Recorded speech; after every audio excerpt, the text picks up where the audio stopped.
Okey, bab saka tu semua. Kan, saka ni kadang orang keliru. Saka tu semua ni bukan semua saka jahat tu semua. Saka ada negatif dan saka ada positif. Yang dalam segi sudut-sudut ni dia ada negatif, sebab Allah Taala ni jadikan alam ni tuan semua dalam bentuk berpasangan. Lelaki, ada perempuan, ada hitam, ada putih, ada jahat, ada baik. Jadi saka ni ada yang baik, ada yang jahat tuan semua. Okey. Jadi kita kena tengok kan kedudukan kita. Macam mana kita cam?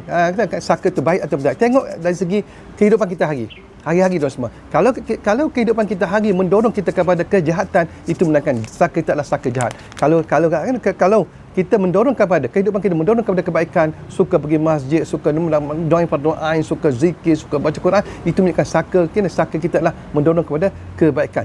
Tidak ada satu benda pun dalam dunia ni dia berseorangan. Dia semua berpasangan. Kalau dalam malaikat ada syaitan tu semua. Kena ingat tu. Ada jahat, ada baik.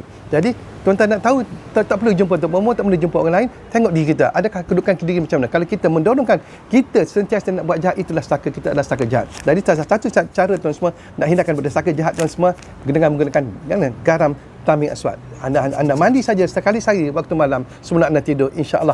Kalau anda lakukan beberapa hari, insya-Allah saka yang ada pada diri anda akan terkeluar atau akan terputus daripada anda dan tidak akan turun lagi kepada anak-anak. Kalau anda ingin dapatkan dengan garam terpanggil garam tamim aswad ni, hubungi admin untuk dapatkan. Dengan sakit kita offerkan ni tambah pula end year. Dah akhir tahun dan semua kita akan offer lebih murah lagi pada sekarang, pada yang lepas-lepas, insya-Allah. Jadi kalau boleh dapatkan dua-dua Bengkel Skin untuk dapatkan garam tamim aswad untuk hilangkan saka anda. Assalamualaikum warahmatullahi wabarakatuh.